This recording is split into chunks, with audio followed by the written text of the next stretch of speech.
Welcome back to the Woodworking Talk Show. Hey, don't forget to sign up for my free monthly newsletter over at notesfromsteve.com. It comes out the first Friday of every month, delivered right to your inbox. It's a newsletter about woodworking ideas, tips and tricks, and you'll get a letter from me. Last month was kind of a feel-good issue because I talked about how lumber prices are finally coming back down.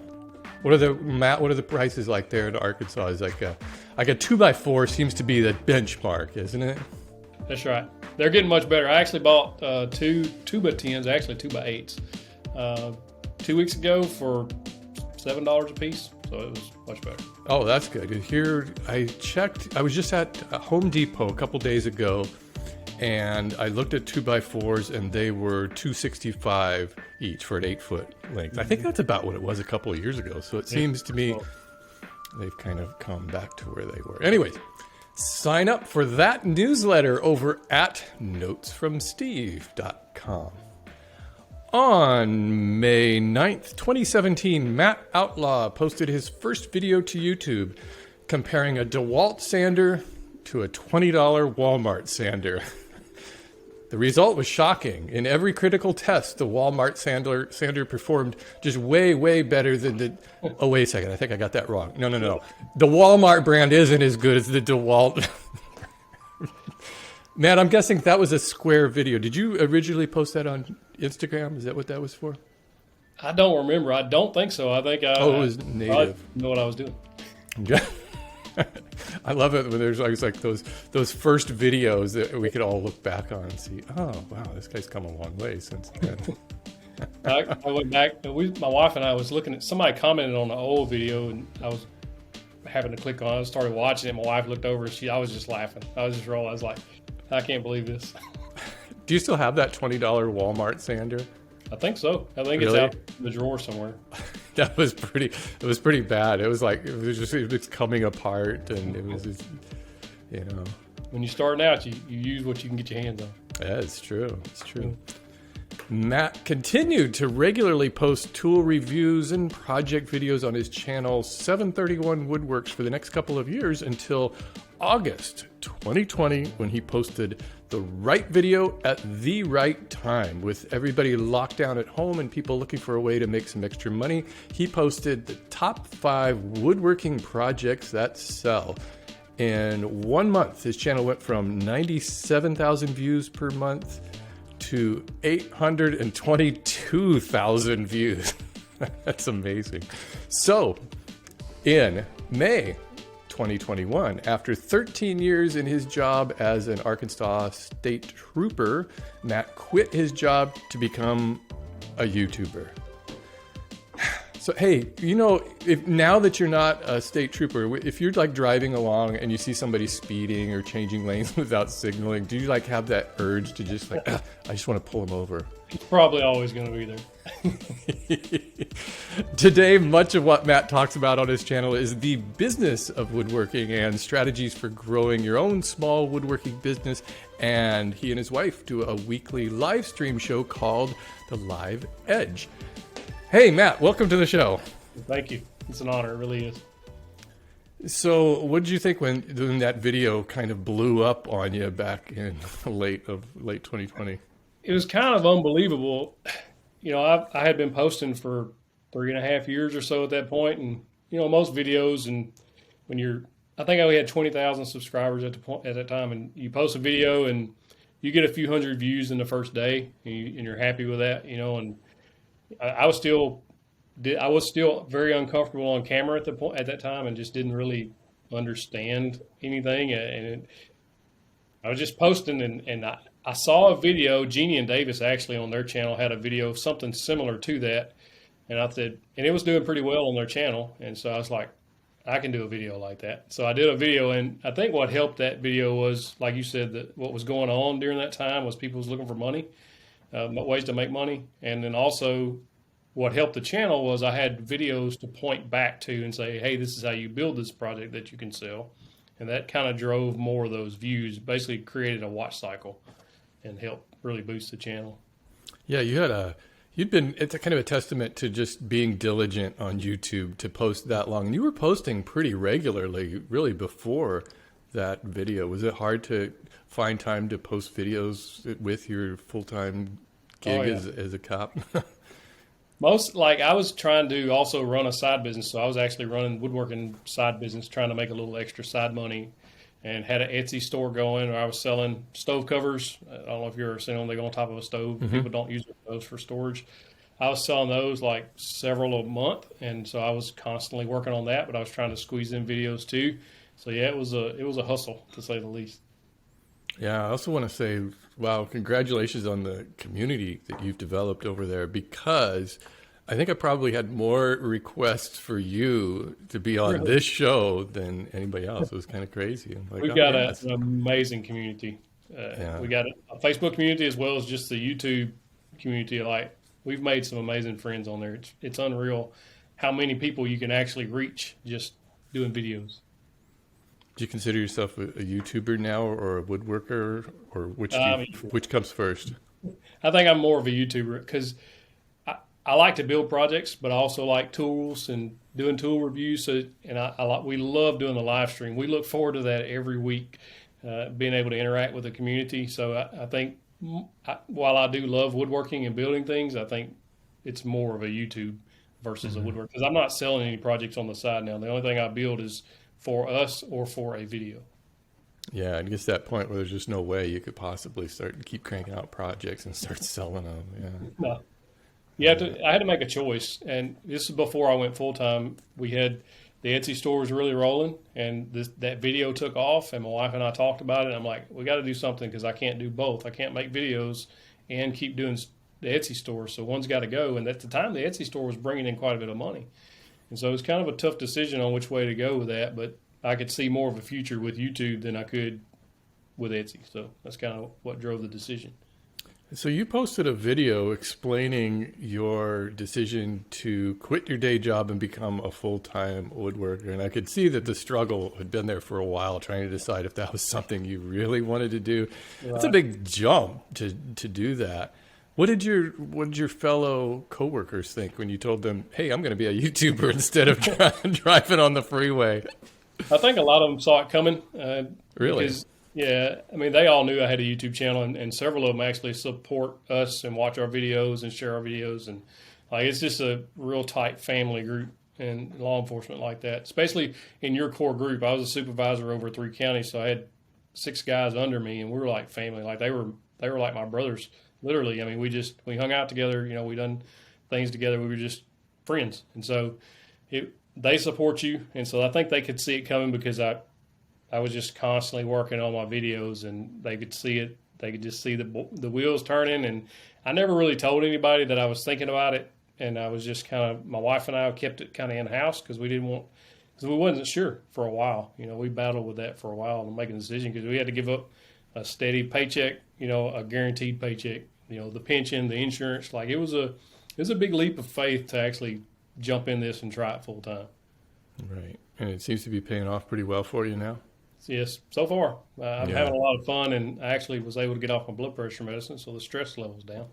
Oh, congratulations for that. Wow. I'm surprised you look like a really fit kind of guy. Do you work out a lot? I try to stay in shape, but even in shape, you know, law enforcement's a high-stress job. It just by nature it is. So it takes its toll on you after a while. I think the first thing you probably did was you grew a beard, right? Well, this took I'm still working on it, but this is like 3 months in. Because they probably don't allow that as a state trooper, do they? The highway guys, no. If you're working the highway, you don't get to. But if you're in investigations, you can. So I don't know why they made that distinction. But. Oh, well, you got to go undercover. You know, I've seen chips. I know. If you're up here, they don't know you're a cop, I guess.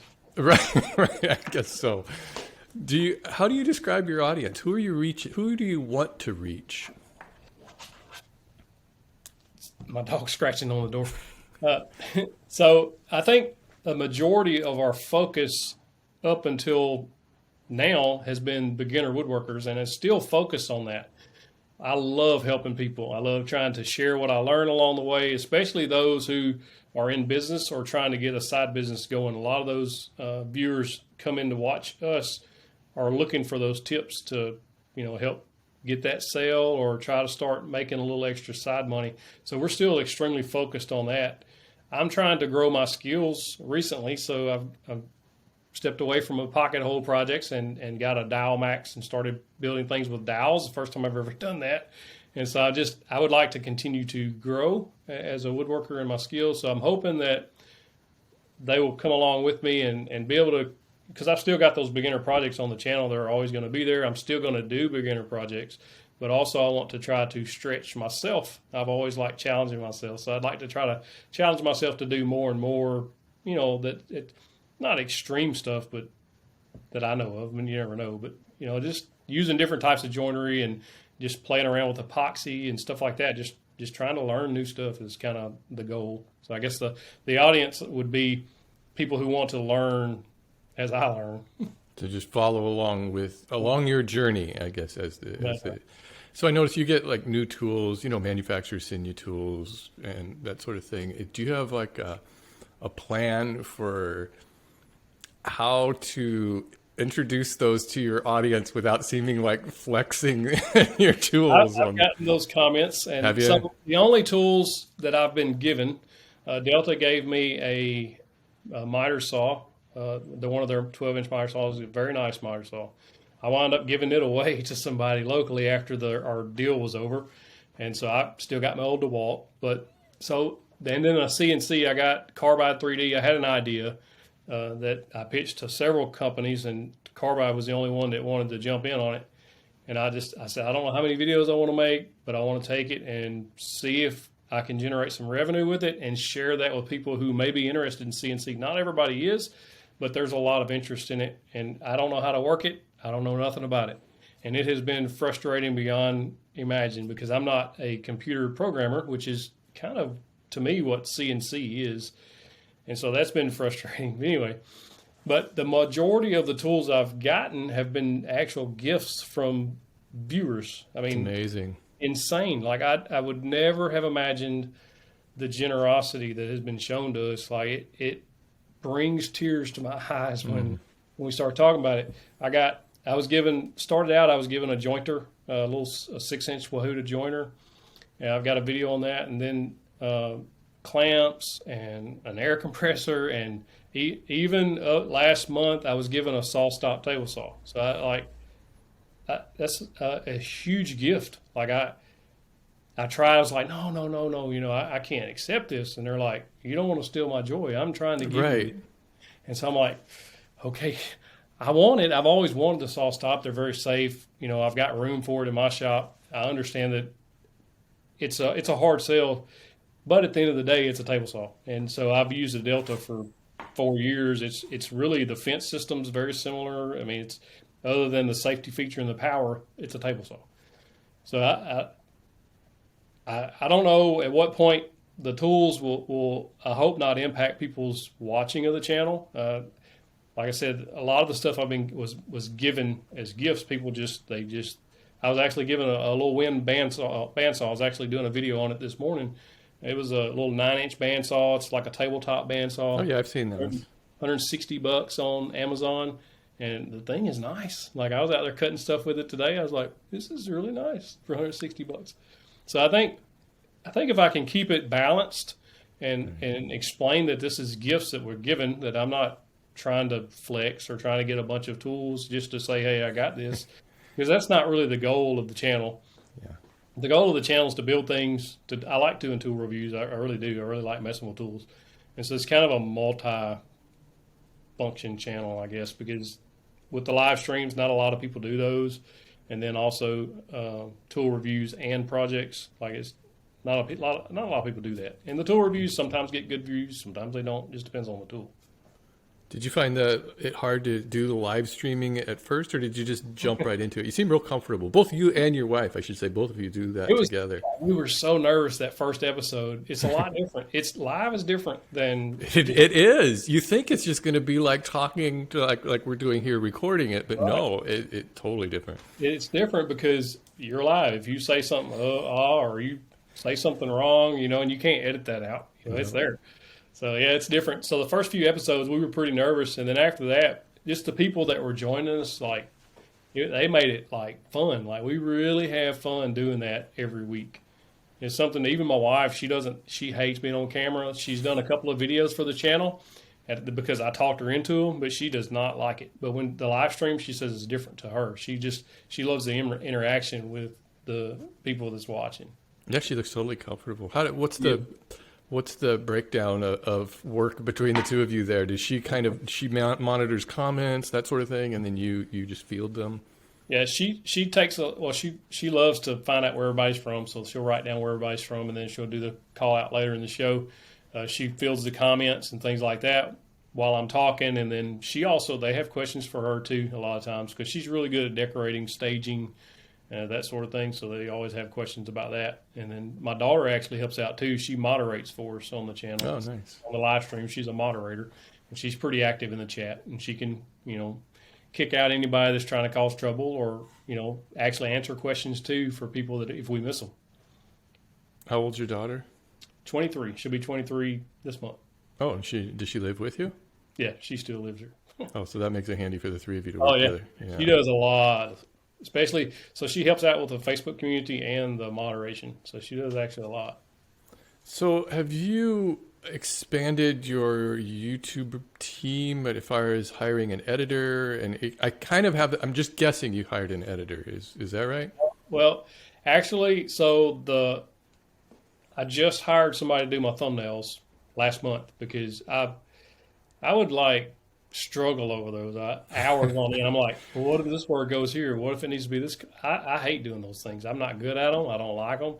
And if they don't click, they don't watch kind of thing. Your whole video comes down to that thumbnail, doesn't it?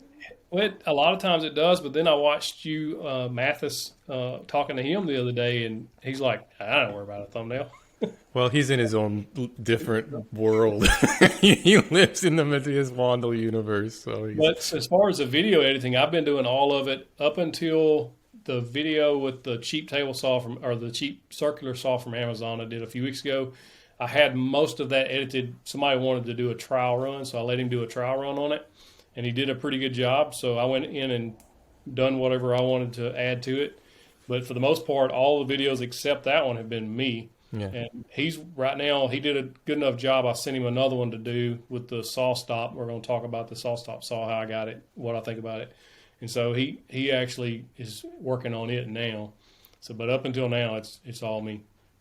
Yeah, they definitely took a shift there. If I look through the history of your videos, they definitely look more YouTube-y now with more YouTube-y thumbnail titles. One thing that happened is I took Channel Jumpstart from Daryl Lee. I don't know if you've ever heard of him. Oh, yeah, sure. I know Daryl.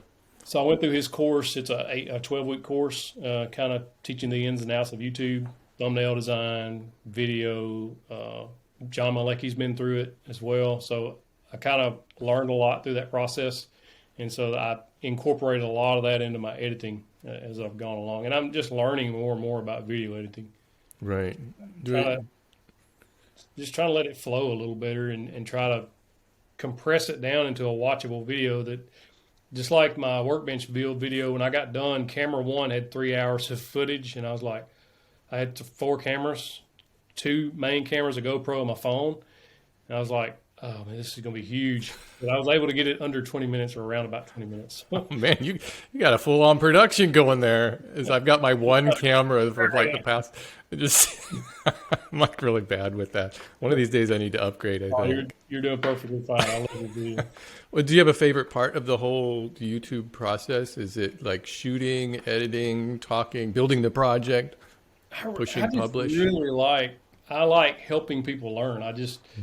That's really the mission of the channel, is just to help people. And I like the editing process sometimes, and then sometimes it gets monotonous because I'm listening to myself talk over and over and over. And once you're done editing, you're just like, I don't ever want to see this video again, huh? And a lot of times I don't, because I've already watched that video probably a couple hundred times. You're serious all the way through. I know. Because every time I watch it through and I'll cut some down, watch it through, cut some down, watch it through. So I'm always trying to get it compact, but still get the information out there. But really, I really do love helping people and helping people learn to woodwork, because it's such a good stress reliever. It's a good business for people to get into, side business, or just a good hobby. A lot of people just love building things and giving them away. And if I can help in any way. And then plus I get to learn from everybody else, because a lot of times, they'll leave a comment on your video and say, if you'd have done it this way, I'm like, oh, genius. Right, right. What do you think that, it seems like the most popular videos on your channel are about selling your woodworking projects and kind of a little bit more of the business of woodworking, I guess small scale woodworking, Right. selling smaller projects. And I guess a side hustle would be probably a more accurate term. Do you think that's something you're just going to keep leaning into? I want to. That's one of the reasons I got asked for the CNC machine is that I think that if you can show that it can pay for itself, basically, it's not that hard to learn, which is pretty hard. So I want to be able to share that experience. And while I'm not actually in business doing it right now, I don't know what the future holds. If money starts falling off at YouTube, I may have to pick up some side commissions or whatever. But I would like to be able to help people generate income with this if they can, if that's something they're interested in. And I think one of that's, like I said, the reason the CNC series. I've done one video so far, and I haven't had time to mess with it enough. I messed with it yesterday and got angry and just let it go. It's a commitment, isn't it? It is. And you have to be willing to sit down and learn something and challenge yourself. And it's just like learning a new joinery technique or learning new finishing techniques or anything in woodworking. To me is a challenge. At one time I couldn't cut square to save my life, and you just learn how to do that over time, and that it really matters if things are square or things are measured right, and figure out why this table's wobbling. It's just, it's everything's a challenge. And I guess I really enjoy the challenge of YouTube, of woodworking. It's something new all the time. Yeah, I think that's why I've always been attracted to woodworking. It just never gets stale at all. Every single project is its own thing. It's always brand new. That's one of the things that got me out of the stove cover making, because it got so monotonous. It was just, I come home from work, I'd work 2 or 3 hours in the shop, and I'd get up early and put a coat of finish on them and go to work, come home, repeat. That gets old to me. There's a lot of people that really enjoy making cutting boards over and over and over.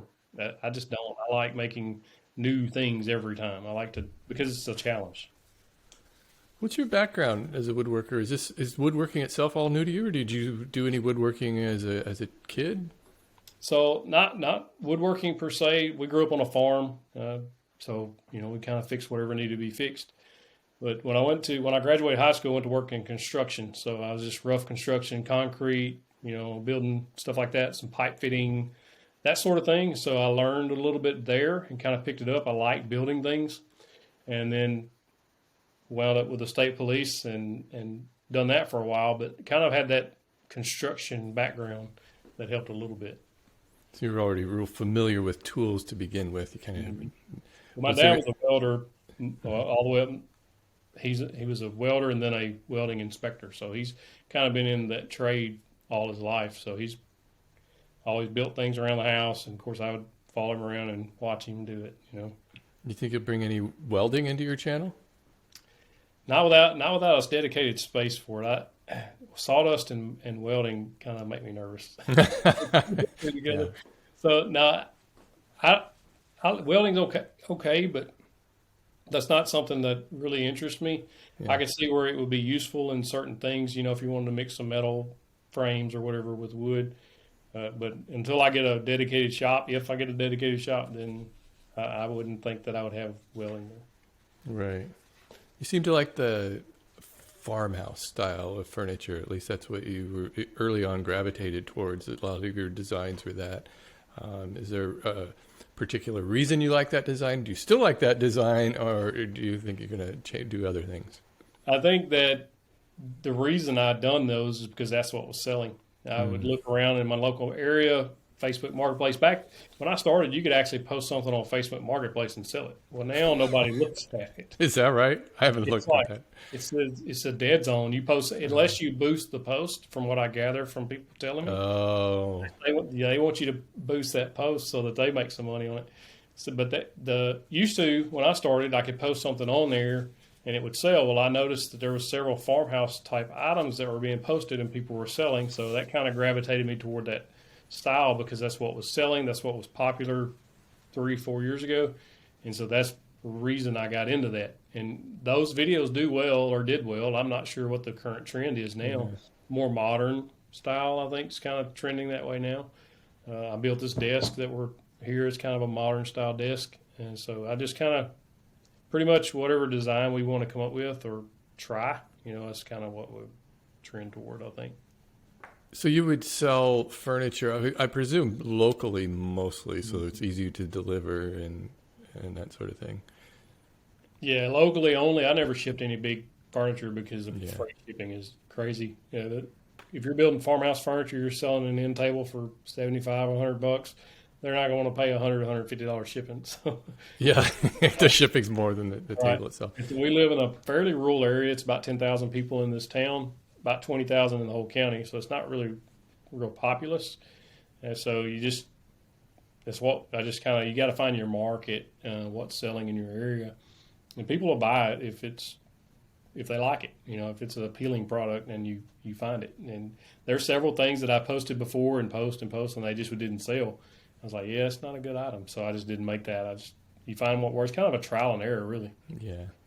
Yeah, I know where you live because you have your address on your website. Is that something that you thought about maybe eliminating at some point? Or are you still comfortable with that? No, well, I was. So we've had a few people stop by. They'll usually message and say, hey, you mind if I come visit? And I'm like, yeah, come on. So I'm not overly concerned with it, but there are some that have messaged me. I got an email the other day that was like 12 pages long. I felt like, I was like, I don't know about this one. Yeah. Sometimes those long ones are just really difficult. Well, it wasn't just the length of it, because we get emails all the time to where somebody's watched the video and it really resonated with them and they shared their story with us. I love those. But this one was like, I don't know, it was just really odd. And it was just, it kind of makes you nervous. Your spidey senses start going off, and you're like, He was talking about coming here, that he was told to come here and give me a message. And I'm like, no, don't think so. Wow. And I noticed that your religion plays a big part in your show, and you certainly don't shy away from it. It looks like a lot of the people share your beliefs in the comments. And is that also something that just kind of came naturally to your show, or was there ever a time when you thought, I don't know if I want to bring religion and politics into this? These are like the two things they always kind of say. I try to shy away from the politics because I'm not a political person. I'm not. But as far as our religion, like I'm a proud Christian. I really believe everything about Christianity, and so I want to share my beliefs. And one of the ways we do it is we wear Christian-based clothing. And I don't like Bible beat people over the head, but amazingly enough, a simple shirt that has a simple message will resonate with people like you wouldn't believe. And so I've got messages from people that are not my religion, that are no religion at all, or they are my religion. You get all aspects of it. They'll see a shirt, and then it starts a conversation, and you're able to just interact with people and find out their views. And, it's just a good conversation starter. And I'm not, I never say that if you're a certain religion, you can't watch, or we're not that way. We let everybody come in and watch and participate, no matter we don't care. It's just, we include everybody, but we are proudly Christian and are not afraid to show it. Kind of a Matthew 5:14-16, you got to let your light shine kind of thing. Let me talk a little bit more about selling things. If somebody is listening to this and kind of has been thinking about selling their woodworking projects, what are a couple, I know you've got videos on this, but what are a couple of really good tips to get started, and walk us through what makes for a good project? What makes for a good customer? Who are you looking for when you're trying to sell things? And I'm assuming this isn't custom in high-end furniture, but something practical that people can sell. Right. So you got to keep your costs down, in my opinion, because if you're going for a high-end customer, then you're going to have a lot more time and material cost into it, because you're not just going to be using box store furniture or box store lumber, which was the majority of my builds to begin with. But you're looking for the customer. My wife done a video on it. The women by and large buy things. So you're marketing toward the women because they're the ones that are mostly buying the furniture for the house. Most men don't care. Like, I don't, Or they want to try to build it themselves and prove that they can. And so, but like, my wife will ask me if I like something or not, but the ultimate decision is going to come down to her, whether we buy it or not. So you have to kind of start thinking that way and what's resonating at the time with that market. So like farmhouse furniture, for instance, the reason it was resonating, but certain color contrast would resonate. Dark walnut tops, white bases, those sold like crazy. And so if you could find something like that actually sells locally, then you can start making more of those products, because word of mouth is what grew my woodworking business locally. People would see it and they say, hey, where'd you get that? They would tell them, they would message me on Facebook or reach out to me and say, hey, can you make this? And they would send you a picture off of Pinterest always and say, can you make this? And you're like, yes. And I didn't know, but I kind of thought I could, but just try it and see. The most important thing you have to do is basically put yourself out there. Some of the stuff I sold to begin with, I'm actually, you look back at it and you're like, I'm not real happy with that. Can I redo that? Call up your old customers and say, give it back to me. I want to give you a better version. Yeah. But I mean, it's living and learning. Of course, they were priced appropriately at the time, making them out of 2x4s and things like that. So you just really just start. I mean, it's kind of, I think Media YouTube channel, they say you just got to press record, and you just got to start making sawdust. My wife always says if it's made out of wood, it's not set in stone. So you can always remake it, burn it, whatever, but you just got to start. And I think a lot of people, from what I've seen on our channel, is their hang up is actually starting. Once they start, they're fine. They realize, okay, I can do this. I can do the next one. I can do the next one. But just starting out can be a hurdle in most anything, really. Yeah, I think a lot of people just lack initially starting the self-confidence needed, not to build the projects, but to sell the projects. And you actually had a real interesting video on what to do when customers ask for a discount, because I'm sure everybody faces this. We're kind of conditioned, like somebody gives you a price and you're like, oh, I got to talk them down to a lower price. And you're like, no, I won't be doing that. Right. Well, I mean, you're starting to set a tone with your customer when you do that. I'm not saying you can't ever give discounts. Of course you can, and if you want to cut somebody a deal, I've done it. The dog kennel bill I made, I sold it way cheap because I wanted to build the project. But that's different. I was gaining experience and I wanted to make a video on it. So it's kind of a two-sided coin there. But when their first thing out of their mouth is, will you take $50 less? Well, then you're creating a bad customer, because they're always going to want less. Yeah. They're not going to value your work, your time, your experience, none of that. So I was like, yeah. No, thank you. It's kind of I mean, we have to value not just what we're making, but the time it spends, mostly the time it takes to build these projects. And I don't think a lot of people understand all of that. That it's the time. And longer than you expect to. Yeah, I've met people selling woodworking on the side, little side hustles, and when they start to actually figure out how many hours they're putting in, they're like making less than minimum wage on this stuff. And I'm like, wow, that is probably not a good business model. No, it's a passion. I think a lot of times starting out, though, you got to pretty much expect that you're not going to make a living at doing it the first while. I don't know how long that is for you, but like if I was trying to do it full time starting out, or just as a side hustle, there was a lot of projects that were just learning experiences. You got to kind of take that as what it is. Do you think it is a viable side hustle for most woodworkers, or is there just something a little extra you need that a lot of guys just don't have?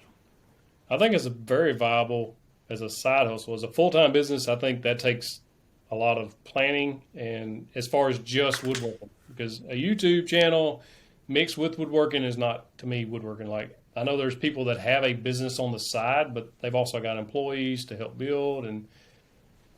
But as far as just woodworking as a side business, you can make some decent money on the side but you're going to have to work for it. It takes a lot of work. Is Etsy still a decent place to sell small projects, or is it just saturated? It just depends on what you're making. So right now, all I got on there is digital plans for our projects, but I just started back with the CNC trying to put some things on there. So I've got a couple of trays, things like that on there. So I'm trying to give that a go and see if we can make any headway there. But the problem is, like if you go search cutting board on Etsy, you're going to get, what, 20,000 results or something? That's right. That's a lot. You're a needle in a haystack. And so it's like you have to separate yourself. And that's really in any market. You know, same thing locally. If everybody's making farmhouse, then it may be a good idea to try more modern style or something that separates you, whether that be material or finishes or what, you know, something has to separate you from the crowd or nobody's going to want it. Did you ever do any like local craft fairs, those kind of things? I never tried those. I've always heard mixed results with those. Some people say they do well. Some people say they went and didn't sell anything. I've never tried it. You have to kind of like build up a lot of inventory to take with you to start with, and then you may get to stuff. I've never done that. I've always built one project at a time and sold it, go to the next one kind of thing. I don't have room for inventory. Do you think that there's a strategy that somebody could have for pricing? This has got to be the biggest problem everybody faces, is how much to price your stuff. Do you have a formula? Is there some, assuming you have some good experience at woodworking, that you're building decent projects? So the way a lot of times I'll price my stuff, we made a video on this. I'll ask my wife, I was like, what's fair on this? Or before I build it, I'll say, what do you think this is going to be? And she'll say, how much material is it going to cost? And I'll sit down and come up with a material cost. How long is it going to take you to make it? Well, I'll give her a time. She knows I'm going to shortchange the time. So she'll say, okay, well, this is what I would pay for something like that. And I was like, so it's really a terrible formula, but it's fair, because I don't really have a set formula like it. A lot of people do cost times 2 or cost times 3. I don't really agree with those, because the cost of a 2x4 is different than the cost of, you know, oak or pine or cherry or whatever you're buying. Then you have to add your time in. Well, it takes less time to build a birdhouse than it does to build, you know, a chair. So then now you've got, the time is different. So that formula doesn't fit for most things to me. Yeah, I think people like the handmade things because they're unique. They're one of a kind, you know, and in this day and age, that's getting harder and harder to come by. And about pricing, so we had a guy on our show, E.T. Woodworks, a few weeks ago, I don't know, a couple months ago now. He's selling his cutting boards locally, regular cutting boards. There's really not a lot fancy about them. They're, you know, hardwood cutting boards for like $250 each. It's amazing. Most get them for $65 each. So it's just, he's able to market those and sell them because people want them. It's just, you never know when you're going to hit that little sweet spot. Yeah. You got to find the customer and find a good way of marketing it. I find that's a challenge, you know. Yeah. That's the trial and error part. Sometimes you have to build things and see if they sell. Yeah, I mean, it seems like there's a lot of people trying to sell their woodworking projects, but a lot of people go into it without kind of a game plan. And so as a result, it just kind of fizzles away and they get bored trying to repeat the same project over and over, which you kind of have to do. You know, you kind of have to get into that groove of making the same thing. Well, that gives you, so like I don't like batching out things, but when I first started, Jay Bates, that's the first build thing I ever saw that I wanted to build. I watched him, he built some outdoor chairs way back. And so he's got full plans, everything you could take. So I was like, I can build this. So I went and bought 2x4s and built it and posted those. That was the first thing I built to sell, and it sold in like 2 days. And I went and took that money, went and bought more 2x4s and built the same set. I've done that over and over until they got pretty decent looking. And so and then he's got I think a bench that you can build too. And I built one of those or 2 of those and sold those. And just kind of once that started rolling, people started saying, hey, can you build this? Can you build this? Once they know that you can build things, a lot of people will come calling on you. Hey, I loved what you did with your silver play button. Actually, you probably got 2 of them, right? You can request more than one just there. one. Yeah, one so behind you, and the other, the what? They give you one, right? And then you buy the other one at $150 each. Is that what it is? $150?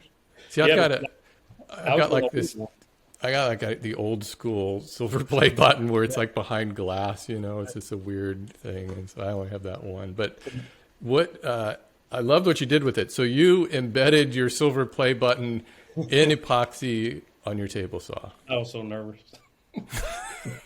We built this, so I kind of went all in on this thing, and it's just kind of a product of Daryl Eves and I was on a group coaching call, Channel Jumpstart, and he's like, "You got to do something with your play button." I'm like, "What do I do with it?" And he's like, "Put it in your desk, embed it." I'm like, "I just built a desk. I don't need a desk." He's like, "Well, do something with it." And I said, "What about a workbench?" And he said, "Yes, that's perfect. Do that." So I was like, well, if I'm going to do that, then it needs to be a sweet-looking workbench. So I knew that I got a good friend, Mark Puente, who owns Working the Grain Hardwoods. I was like, man, I need some hardwood. This is what I need. And he said, come get it. It's about a 4.5-hour drive for us one way. And so we drove up, picked up walnut, ambrosia maple, Baltic birch, everything we needed to build the thing with and come back. And it took a lot longer than I thought it was going to build that thing. And we got to the end, well, I say the end, to pour the epoxy. I was so nervous. I had already talked to Total Boat. And they helped me out and gave me instructions. They're like, do this, do this. But I was still nervous. I was like, man, if this messes up. And then how am I going to get this thing back flat where it's actually a usable workbench? Because if it's not usable, it's useless to me. It's just going to be in the way.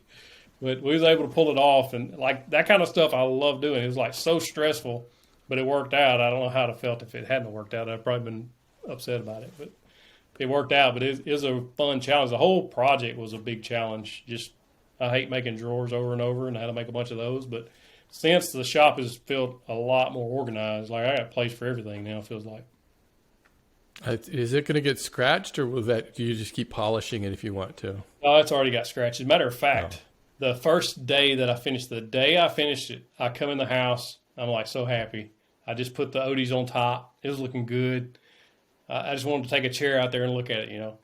I come in the house, and my oldest son doesn't live here. He lives a couple miles away. Well, I got my little home gym out there, too. He comes over to lift weights. He comes in the house. He's like, I dented your workbench. And he's laughing, but it was a nervous laugh, and I didn't realize it was a nervous laugh. I'm like, man, whatever. I said, no, I did. I said, man, you better not have. He said, I did. It's bad. I was like, what did you do? He's like, well, I was lifting the barbell up, and it hit it. I was like, it's not even close. You're like 6 feet away. Why are you that close?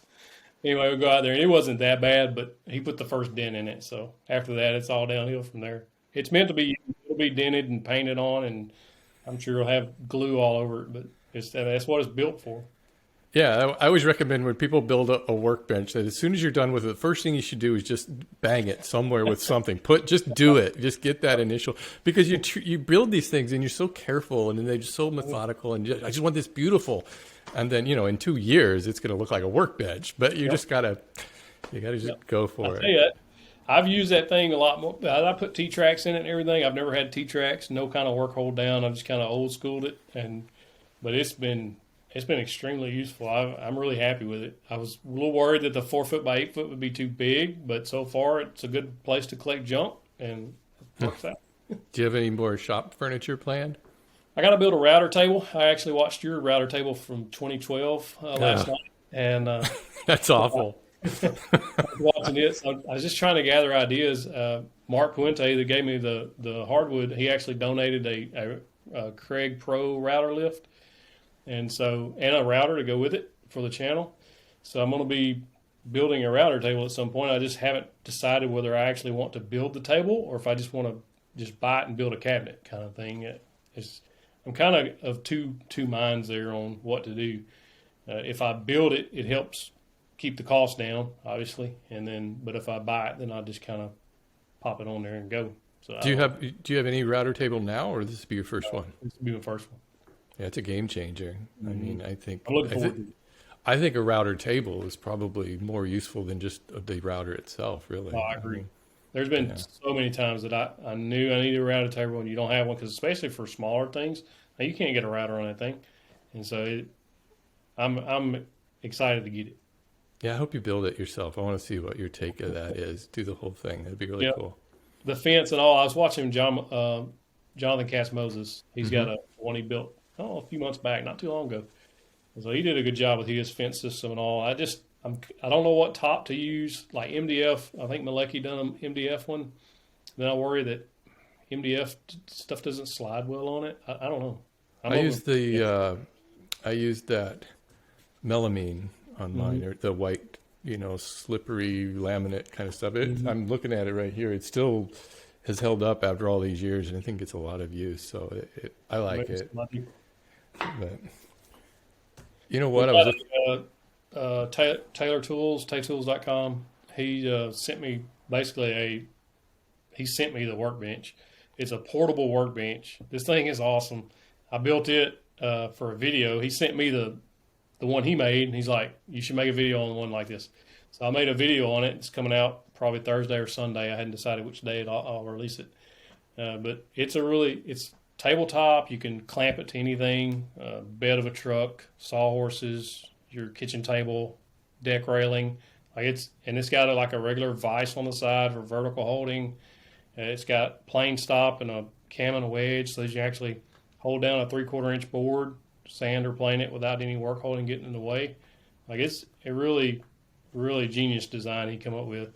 And I think that'll be a good project because the boards for it is the reason I bought those 2x8s we was talking about earlier. It's a 2x10 is what he plans called for, and I don't know how to read obviously, but I picked up the wrong boards. Close enough. The plans will be a 2x10, but you just buy two 2x10s and you can make the whole thing out of two. You can actually make the whole thing out of one. The only reason you buy the second one is to give it some riser feet so that it can get up a little higher, about 8 inches higher. But I think it'll be a good workbench, especially for beginners or people in small spaces. And I think I'm hoping that people get use out of it. I love the way you say two before, and that it's even on your channel page in your description. So you said, yeah, I say things like two before, and see, there it is. You got a sign. So, and also it said in there, and I'll say things like "wompy jawed." I don't know what that is. Cattywampus. A lot of people say cattywampus. So it's kind also like out of. Yeah, it's just whopped up. It's just out of square, messed up, jacked up, screwed up. That's pretty funny. It's just old South Arkansas redneck talk is all that is. Right. Yeah. So I really didn't even realize I was saying two before. I just didn't know. I was just putting videos out. And of course, people from all around the world watch these things, and I start getting people commenting saying, "What's a two before?" And they would spell it out. I was like, "Okay, let's go with it then." That's funny. I just kind of make fun of it with them. Hey, I want to ask you a quick cop question. All right. Is it possible to talk your way out of a speeding ticket, or is that just a myth? No, it's possible. Has anybody done that to you? Oh, yeah. Tricks. I want tips. I want tips on how to. Not that I've gotten a speeding ticket in ages, but. So most of the time, pretty much in my case, when I stop somebody, I kind of have my mind made up what I was going to do, and typically, I wasn't too strenuous on speeding tickets. Now I wrote them. We have to. We're troopers. That's what we do. But for the most part, I was looking for DWIs and drugs. That's kind of my DWIs was my go-to. That was what I went to work for every day. Was looking for a drunk driver. It's just I love finding them and getting them off the roads. But for speeding, so I stopped this guy one time. This story always stands out to me. I stopped this guy. I walked up there, and I was like, "Man, why are you going so fast?" He's like, "Man, I'm from over in the Delta." He's like, that's Delta's like flatland. He said, I can see my dog run away for 3 days over there. I just started laughing. I was like, man, get out of here. I just So the tip is to just have a good story planned. Have something in mind. If I'm pulled over, I'm going to just... See, I think a good strategy would be to just like, yeah, you got me. I have nothing. A good attitude goes a long way. You get, man, it's just, some people are just good people. They're just trying to go to work, and trying to get wherever, or just having a bad day, whatever. And then you get some people that are just angry all the time. And as soon as you walk up there, you're just angry for whatever, being angry's sake. I don't know. But they're just a good positive attitude goes a long way. You may still get a ticket, but it still goes a long way. God, I can't. It's been so long since I got a ticket. I think that comes with age. I think the older I get, the less. I'm not interested really in speeding. I'm like becoming that old guy who's just like staying in his lane. I'm like, I'm fine, just kind of cruising along here or something. I don't know. You still got an old Ford truck? I used to have. I sold it a couple. Well, I didn't sell it. I had to scrap it a few years ago.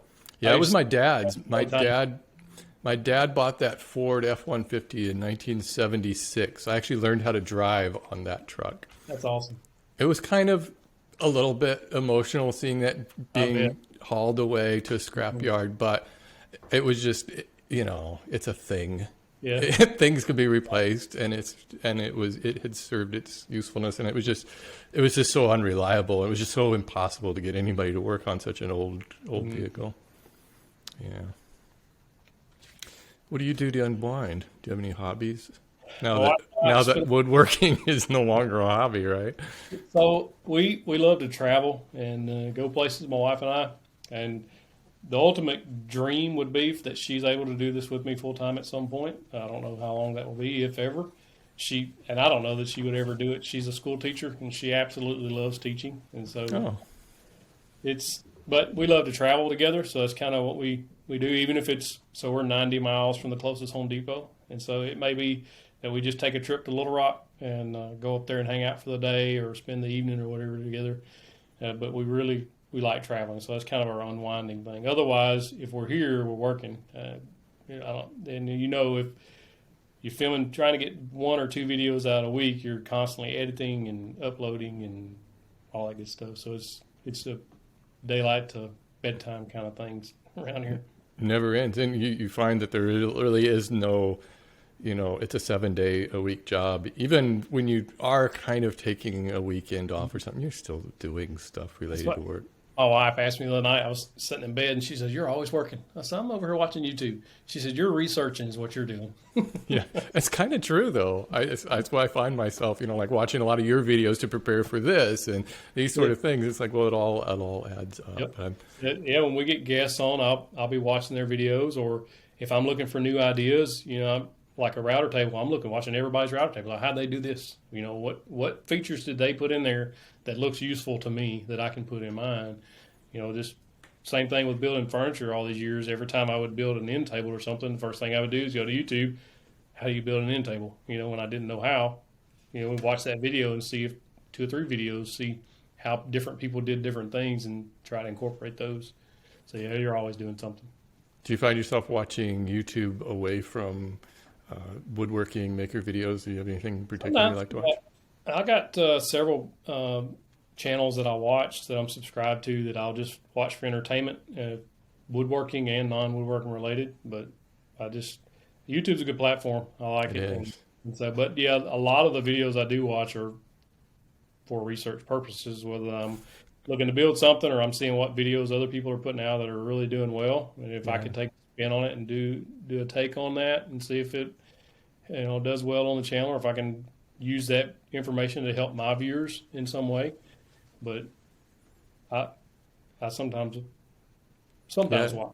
If you run your own business, anybody I know who's successful they kind of live the business. And, you hear people say, well, you need to have more live life work balance or something. And I'm like, well, if you really love what you're doing, it's all together. You don't need to separate the business from your life, really, even though that's kind of the commonly held wisdom.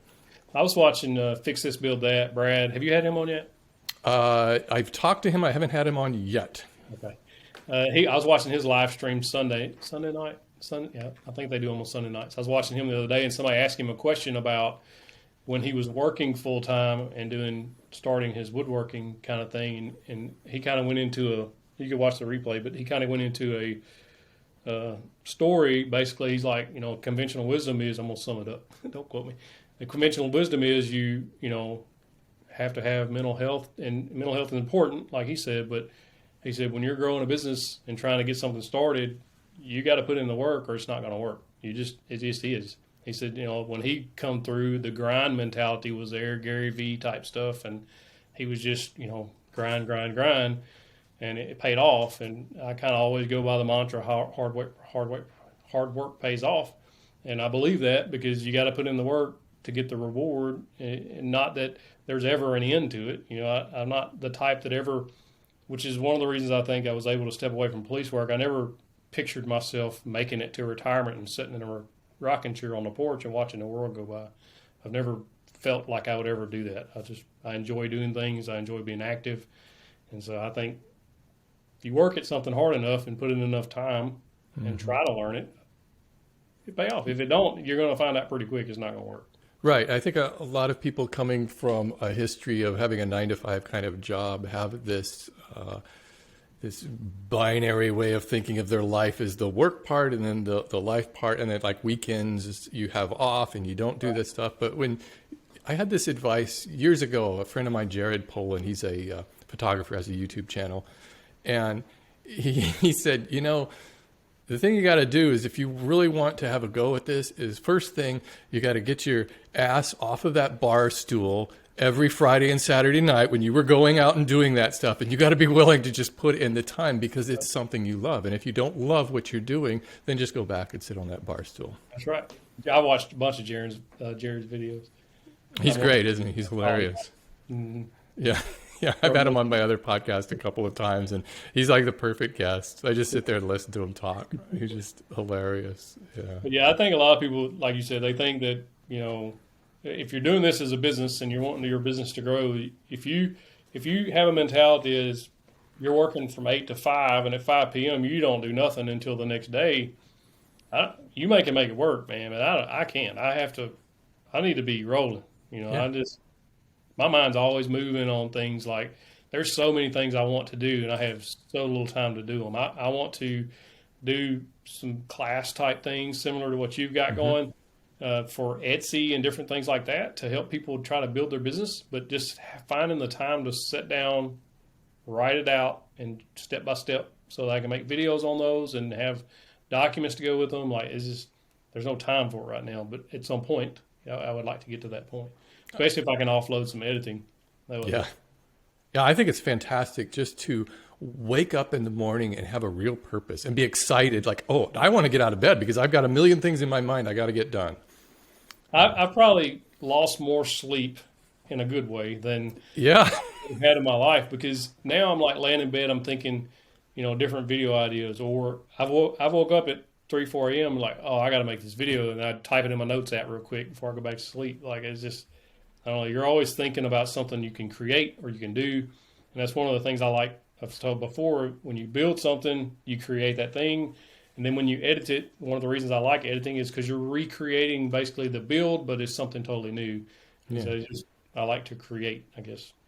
It's storytelling. I think that's really what I enjoy the most, is just trying to put this, in some cases it could be a very long process, and try to condense that down and tell that story in a way that makes sense is very satisfying.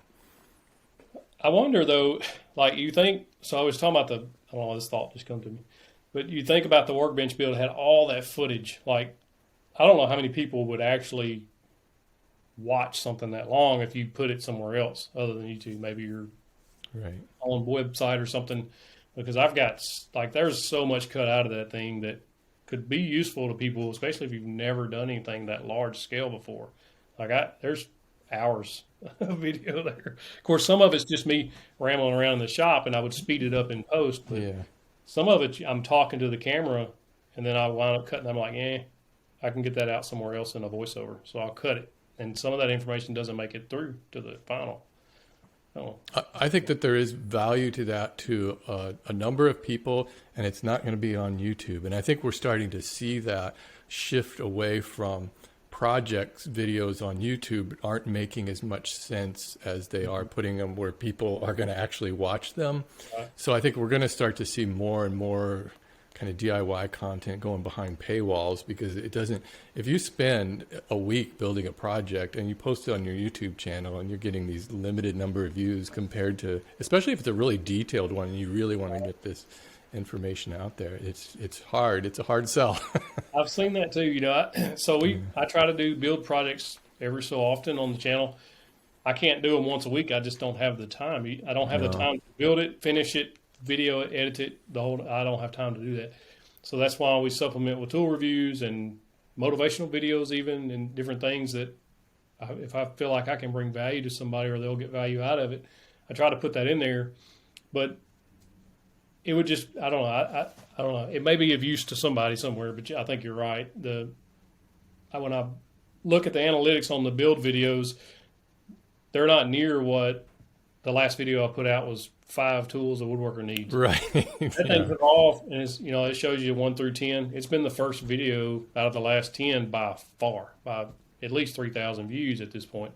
I'm like, I just kind of, I saw these tools and was like, these are really useful. Let's do a top 5, and it took off. So you never know what's going to work and what don't. But the build videos don't do that normally. Now, there have been some like Brad at Fix This Build That has done some that have really just, you just hit a mark, Yeah, and I think if you're doing something really big or crazy that nobody else has done, then definitely. But what I like are those where you just buy like the cheapest tool on Amazon or something and do a review. I think that's a really cool idea. I like that a lot. Well, actually, that wasn't my idea. That was my son's idea. We were on vacation in Florida in July, and we was out in the ocean just floating around, and I'm sitting there and we was talking about YouTube. Of course, you're never off, right? And we was sitting there floating, and I was like, man, I need some video ideas. And he's like, you ever thought about buying the cheapest something on Amazon? I was like, what? He's like, man, that's a thing. I was like, really? He's like, yeah, I watch them all the time on certain things, like whatever he's interested in. I'm like, I could do that. And so I bought that. That's why I ordered that day. I come out of the ocean. When we got back to the condo, I searched for the Amazon circular saw and found the cheapest one, ordered it so it would be here when we got back. And I got plans for doing other ones along the way. And I think it'd be interesting to see how they perform. Of course, I'm getting ideas. People are emailing me or messaging me saying, you should do this. Yeah, you might have some real surprises there. Mm-hmm. Yeah. And like that circular saw is a good saw for $38. Put a decent blade on it, you got a good saw.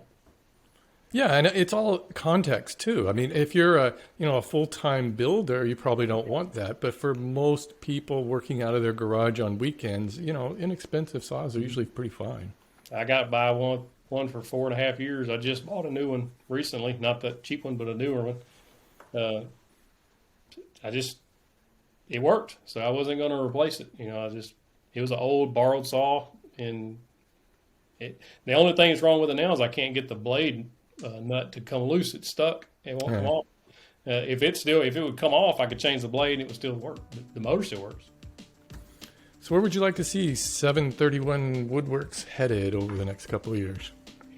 Man, I want this thing to take off. I really believe in our mission. Our mission is to reach people, to help them grow their business, grow their woodworking, reach people for God, obviously. But we like helping people, and we kind of really believe that God's leading this direction and is really driving us to do this. And so wherever his will takes us, obviously is where we're going to go. But my personal, what I want, I would love for it to be as big as you one day.